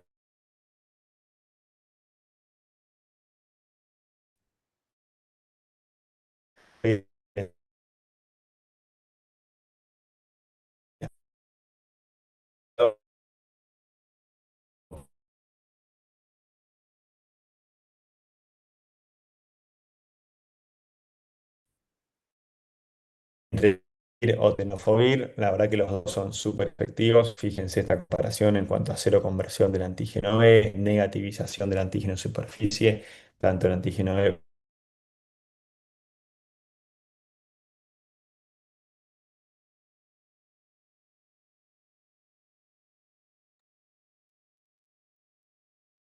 Ahí te desconectaste, Manu. Sí, se desconectó. ¿Me escuchás?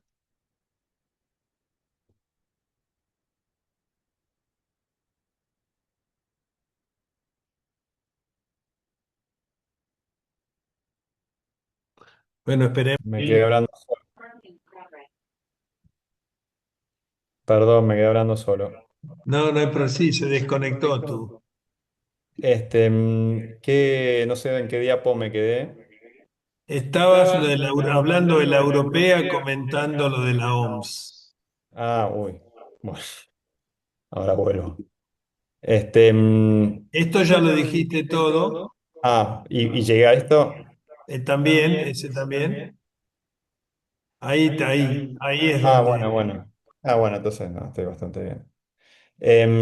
Bueno, muy bien. Entonces estaba hablando sobre la comparación entre los antivirales que tenemos. La verdad que tanto el entecavir como el tenofovir en sus dos formulaciones son muy, muy buenos. Hay indicaciones muy precisas para elegir uno por sobre el otro, pero la realidad es que los dos son muy, muy potentes. La única diferencia por ahí importante es que en aquellos pacientes que han recibido la mibudine, por alguna indicación. El entecavir no es una buena opción. Ya esto lo vemos poco porque la amiudine por ahí no se utiliza tanto en VIH como se utilizaba antes. O ya no hay pacientes que se hayan diagnosticado no, con hepatitis B en los inicios del 2000 que hayan pasado por la amigudine y ahora con entecavir. La gran mayoría son pacientes nuevos y ya están pueden iniciar tanto en Tecavir como tenofovir.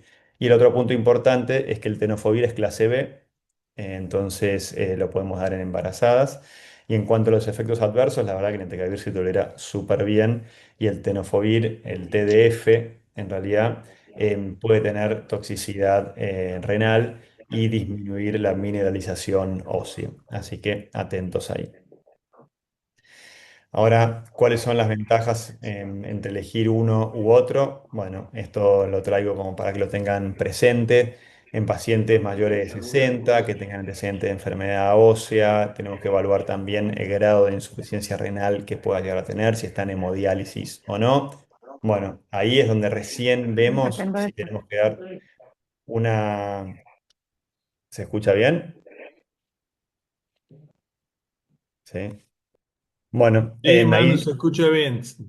Bueno, ahí es cuando tenemos que recién evaluar si podemos elegir un esquema por sobre el otro. Pero en la gran mayoría de los pacientes, monoterapia con entecavir, TAF o TDF. ¿Y cuándo elegir TAF por sobre entecavir? Bueno, previa exposición al LAM, coinfección con VIH, porque el entecavir no tiene efecto sobre el VIH. A nivel renal, estos pacientes se toleran muy bien con el TAF y en embarazadas también. Y el Entecavir por sobre el TAF, la verdad que la principal ventaja es la económica, porque ya tiene genérico, entonces en muchas partes del mundo es donde se está aplicando. Y después una indicación muy tirada de los pelos es si el clearance es muy muy bajito y el paciente todavía no está en diálisis, lo cual es algo muy de nicho y no creo que pase muy frecuentemente. Entonces, muy bien, esto es lo que se hablaba de la OMS, porque la OMS se pone las pilas para tratar a la mayor cantidad de pacientes posible y las guías de sociedades científicas siguen indicando o siguen dando la opción de suspender el tratamiento, ¿no? Y esto es algo que también por ahí está bueno discutir. ¿Cuándo podemos pensar en suspender el tratamiento? Bueno, si el paciente es antígeno E positivo, bueno, ahí tenemos que tratarlo, esperar, perdón, que tenga la cero conversión hasta antígeno E negativo y ahí un mínimo de 12 meses, ¿sí? Algunos ya están diciendo que por ahí más de 12 meses estaría mejor, que pueden ser hasta 2 años. Bueno, en definitiva, recién ahí podemos pensar en suspender el tratamiento. Obviamente, si el paciente negativiza el antígeno de superficie, ni hablar, que es una buena indicación suspenderlo, también luego una fase de consolidación. Pero en definitiva, en el antígeno positivo hay que esperar la cero conversión y ahí ver la fase de consolidación con un tratamiento más extenso. Y el antígeno E negativo, bueno, algunos recomiendan tratar de por vida, como la Sociedad Americana, y la Sociedad Europea dice que si a los 3 años el paciente se mantiene con DNA negativo, con el antígeno E negativo, con buenas enzimas, ahí podés pensar en suspender. Lo que sí nadie recomienda es suspenderlo en pacientes cirróticos. Ahora, si iniciamos interferón, el tratamiento de interferón es finito, 48 semanas, no hay interferón en el país, así que mucho no me voy a detener en esto. Ahora, ¿por qué la suspensión es una alternativa? Los que lo fomentan, los que velan por esta indicación, porque lo que ellos quieren es alcanzar la cura funcional, ¿sí? Que haya una reactivación de la respuesta inmune, que está un poco aturdida, que está un poco inhibida, porque el virus B, como saben, escapan a nuestros linfocitos T, y al sacar o al tener al virus dormido, bueno, esto deberá permitir a nuestro sistema inmune poder reaccionar contra el hepatocito y poder eliminar el virus. El tema es que una vez que nosotros suspendemos el tratamiento, nos podemos encontrar con un montón de escenarios, ¿no? Entonces, en estos pacientes los tratamos, ¿sí? Decidimos suspender el tratamiento y acá podemos tener una fase de reactivación, ¿sí? Que el riesgo de un flare o una reactivación severa es infrecuente, ¿sí? Está reportado, pero es poco en la realidad, pero podemos pegarnos algún sustito. Una vez suspendido ese flare, que de vuelta, como les decía al principio, es una disputa entre nuestro sistema inmune y el hepatocito, llega a la fase de consolidación, ¿no? Y acá es donde tenemos un abanico de opciones, ¿no? El paciente que evoluciona a una hepatitis B crónica, con DNA bajito y con el antígeno E negativo, similar a lo que teníamos antes, lo cual no nos hace mucho cambio. Después hay pacientes que tenemos que volver a retratarlos y un porcentaje del 20% aproximadamente con el tiempo logran perder el antígeno de superficie, ¿no? Lo que sí ayuda, dentro de acá les pongo potenciales indicadores, ¿no? De la evolución. Lo que sí está visto que aquellos pacientes que tengan un antígeno de superficie cuantitativo menor a 1000 tienen mayores chances de eliminar el antígeno de superficie una vez suspendido, ¿sí? Ni hablar si es menor a 100, por ejemplo. Pero por ahora yo creo que es el predictor más amigable a la hora de querer suspender un tratamiento. Bueno, y una vez que iniciamos el tratamiento antiviral, para reforzar un poco lo que hablábamos antes, cómo los tenemos que seguir a estos pacientes, apenas iniciado, bueno, las guías dicen ALT y DNA cada 3 meses, nuestras propias guías encima. Esto yo creo que es muy difícil en la práctica con el DNA, pero sí el paciente verlo de manera seguida al principio. Si el paciente tiene antígeno E positivo, le vamos agregando siempre en su seguimiento el antígeno E y el anticuerpo. Cuando el DNA ya es indetectable, podemos extender el seguimiento a 6-12 meses y siempre evaluar adherencia, especialmente en aquellos pacientes que el DNA no baje, ¿no? Y la ecografía abdominal semestral no se negocia. Entonces, para ir concluyendo, siempre debemos insistir con la vacunación para la hepatitis B, porque si no, si vacunásemos a todos, esta charla yo creo que ya no la tendríamos ni que dar, pero bueno, eso estamos lejos de lograrlo.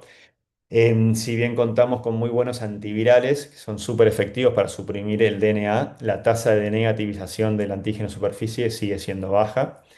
La decisión de suspender el tratamiento debe ser tomada muy cuidadosamente por nosotros, junto con el paciente, porque estos son pacientes que están en piloto automático, que vienen muy de vez en cuando, que si bien toman una pastilla por día, están cómodos. Por ahí hay pacientes igual que insisten y quieren suspenderlo.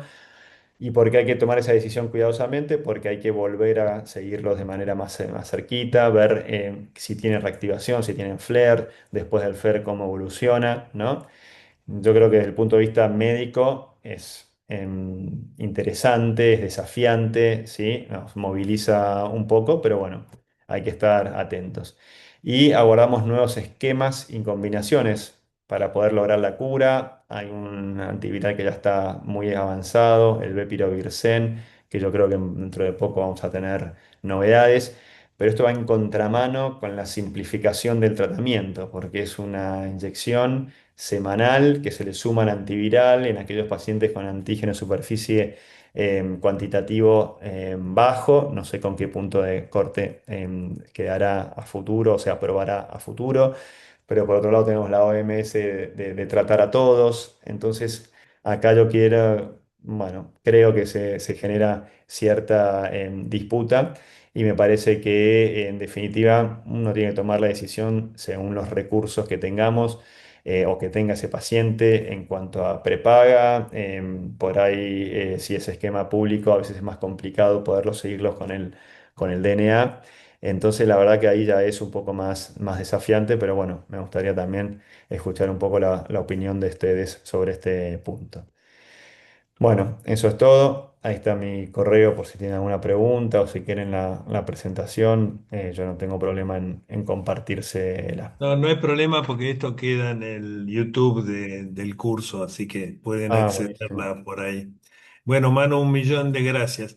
Lo que vamos a hacer es, vamos a usar los últimos 15 minutos, yo no voy a dar mi parte, la de la próxima, y para contestar preguntas. En realidad el tema es súper extenso. Mientras ustedes van pensando, yo quiero empezar con una pregunta o una reflexión, que es la siguiente.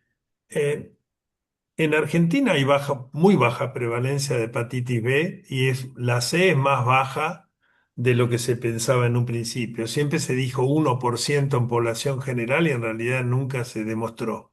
Y yo creo que en Argentina no diría que sobran los hepatólogos, pero diría que hay suficientes, contrariamente a lo que pasó en Estados Unidos, donde los hepatólogos, cuando salió lo de la hepatitis C, son solo los que trabajan en las universidades. Me llamó la atención que hablaste mucho del APRI y el FIB4 en hepatitis C y no mencionaste el Fibroscan. Porque en la hepatitis B el Fibroscan tiene sus problemas porque todo lo que es inflamación parenquimatosa da falso, pero no en el C, que es una enfermedad portal. Entonces yo, a ver, no discuto ni lo del APRI ni lo del Fibroscan, pero tampoco veo en Argentina a los clínicos tratando B o C. Más aún, creo que entienden muy poco en general y son los clínicos los que mandan al paciente con anti-C positivo tratado y diciendo, uy, le volvió la hepatitis C. Así que yo no sé realmente en Argentina si hay tanta necesidad de que los generalistas traten estas enfermedades. ¿Qué te parece? No, no, coincido en que no necesitamos por ahí tanta ayuda como en otros lugares. Sí ayuda por ahí para pesquisarlo. Yo a veces he discutido esto en algún otro ámbito, en que muchos nos apoyamos que la hepatitis C tenga que ser una vez en la vida, que hay que ir a los médicos de atención Sí. primaria, a los clínicos, a que avancen con este diagnóstico, pero después al mismo tiempo cae el reumatólogo y le pide lo mismo para sus enfermedades, y cae el diabetólogo y así sucesivamente, todos Sí, tiran el Manu, mismo. pero déjame que te diga algo. Yo fui varias veces a congresos de la SAM y de otras sociedades de medicina y organicé conferencias y mesas redondas, ya ni siquiera hablando del hígado, hablando de Mm. la relación del virus C con diabetes, con enfermedades reumáticas, todo lo que vos dijiste, porfiria cutánea tarda, líquen, crioglobulinemia, aún así, ni bola. Digamos, Sí, porque un coincido, poco era, ya no coincido. es que le tienen que pedir al resto de los pacientes, pero el ejercicio lo pueden hacer empezando pidiéndole a los pacientes que ustedes ven, diabéticos, glomerulopatía, todo lo que vos dijiste, no funcionó nunca. Sí, coincido y debemos haber estado en algún momento hasta en la misma mesa, pero totalmente de acuerdo. Y me queda aclarar lo del Fibroscan. En realidad lo del Sí, Fibroscan lo menciono y tenés razón. Si tenemos el Fibroscan a mano, las prepagas, la hepatitis B y C, no tienen ningún inconveniente en aprobarlo. Por ahí se pone un poco quisquilloso, pero con una nota más o menos lo suelen sí, porque aprobar. vos sabés que yo de hace mucho tiempo me dedico a la histología, de hace 30 años. Y en realidad los que hicimos mucha biopsia nos cuesta dejar la biopsia. Ahora, yo en la hepatitis C creo que no hay ninguna necesidad de biopsia. En la B puedo discutir, porque si yo tengo un paciente con DNA bajo, un poco de transaminasa, que puede tener grasa, le tengo que empezar un tratamiento que le va a durar 5 o 10 años. Yo hay dos enfermedades hepáticas. Una es la hepatitis autoinmune, en la cual creo que es esencial la biopsia hepática, pero la B, en algunos casos, también es importante, pero no la C. En la C se terminó y ahí me parece que el Fibroscan reemplazó a la biopsia. Totalmente. Yo mencionaba lo del APRI. Yo también estoy en el hospital de San Isidro y para mí hacer una elastografía es muy difícil. A veces lo puedo mandar al Muñiz, pero bueno, es No, no, complejo está el bien, está paciente bien. moverse. Por eso hice hincapié ahí. Por ahí tendría que haber hablado un poco más fuerte del FibroScan, pero básicamente por eso fue No, no, el pero está bien. comentario. Antes de pasar a la B, si Mm, hoy Epclusa Maviret son sinónimos prácticamente, pero ¿hay sí. algún paciente donde te inclinás fuera de los cirróticos descompensados y todo eso? Por ejemplo, un genotipo 3 que pasó por interferón o que es cirrótico, ¿te inclinás más a darle Maviret que Epclusa o a un renal crónico con filtrado bajo por el tema del sofo y el riñón? ¿Te inclinás más por Maviret o te da lo mismo en cualquier escenario? Mira, por el genotipo 3 no hago mucha diferencia. Los europeos le han puesto muy duro para ahí al genotipo 3 cirrótico, que debe ir con ribavirina. Y esto ha sido una carta enorme editorial de Pavlovsky, que también es virólogo, como bien sabés, justificando el razonamiento en su momento de por qué tenía que llevar ribavirina. Por ahí en ese caso, cirrosis compensada, me inclino por el Maviret, pero la verdad que hoy día tengo muchas dificultades de yo elegir entre uno y otro. Me lo No es termina cierto. decidiendo la prepaga o el ministerio según el recurso que tenga.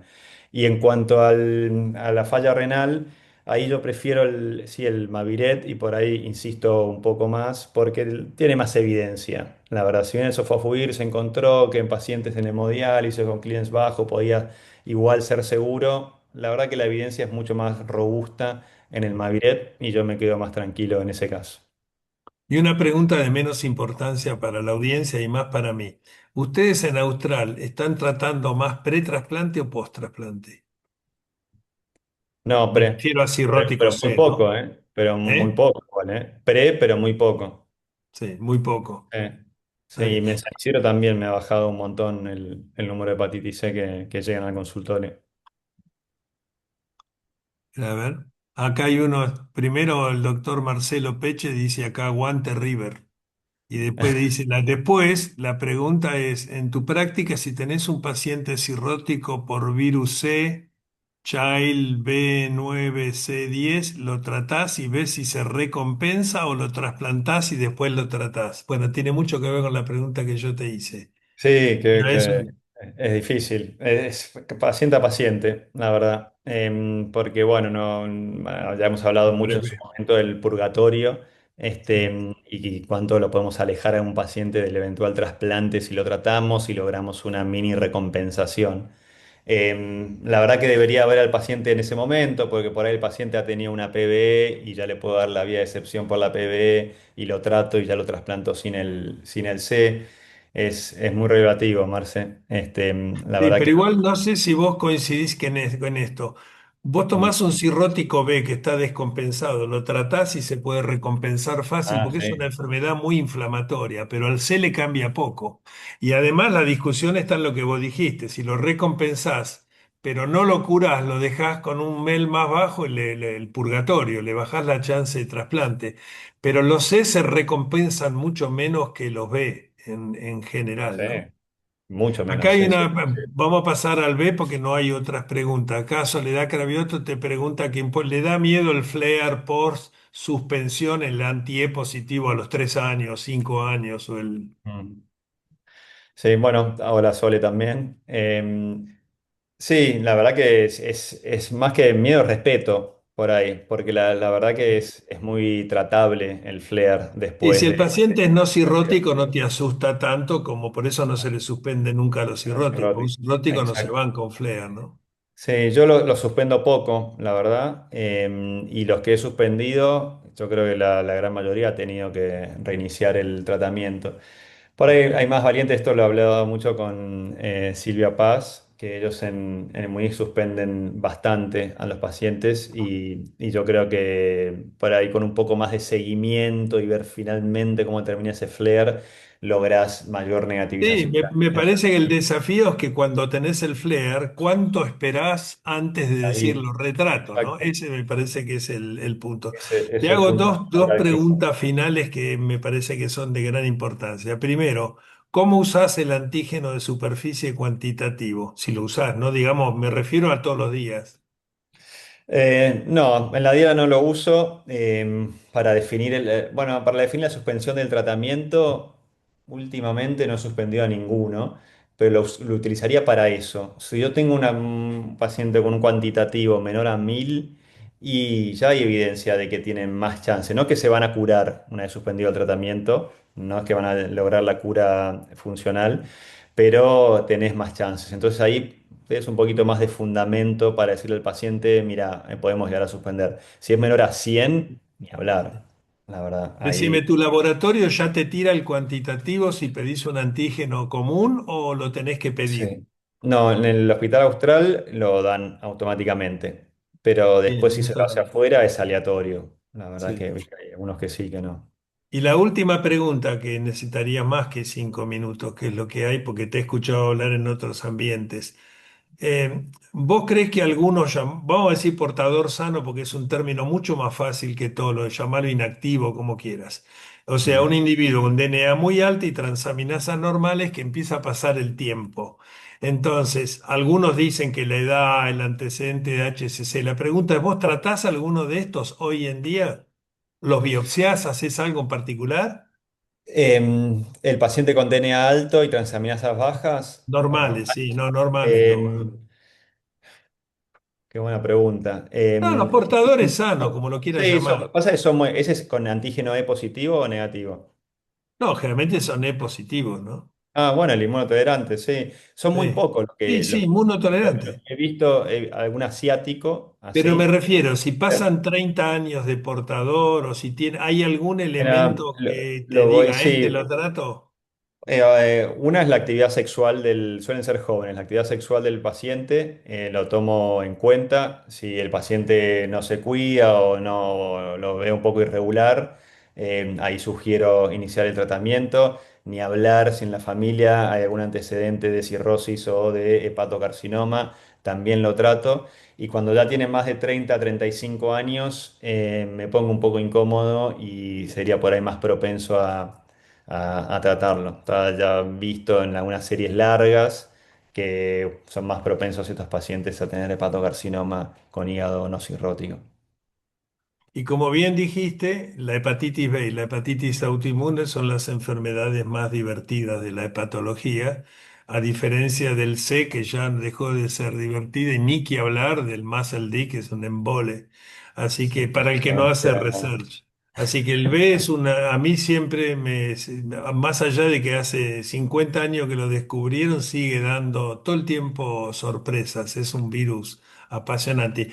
Yo no te pedí que hablaras de lo nuevo, pero queda el mensaje para todos que hay un montón de drogas ahora en investigación para tratar de eliminar el triple cDNA, que es el que mantiene mínimas cantidades de virus en el hígado, a pesar que uses supresores de la replicación como los que tenemos ahora. Así que es de esperar que en los próximos años tengamos, 4 o 5 años, tengamos algo. Manu, un millón de gracias Bueno, por gracias a vos por participar la invitación. como siempre y suerte en tus múltiples desafíos. Bueno, muchas Y gracias. a Por todos les acá. agradezco que hayan permanecido hasta esta hora y los esperamos el primer martes de abril. Saludos Bueno, para todos. muchas gracias. Hasta Hasta luego. luego. Gracias, Manuel. Chao, chao.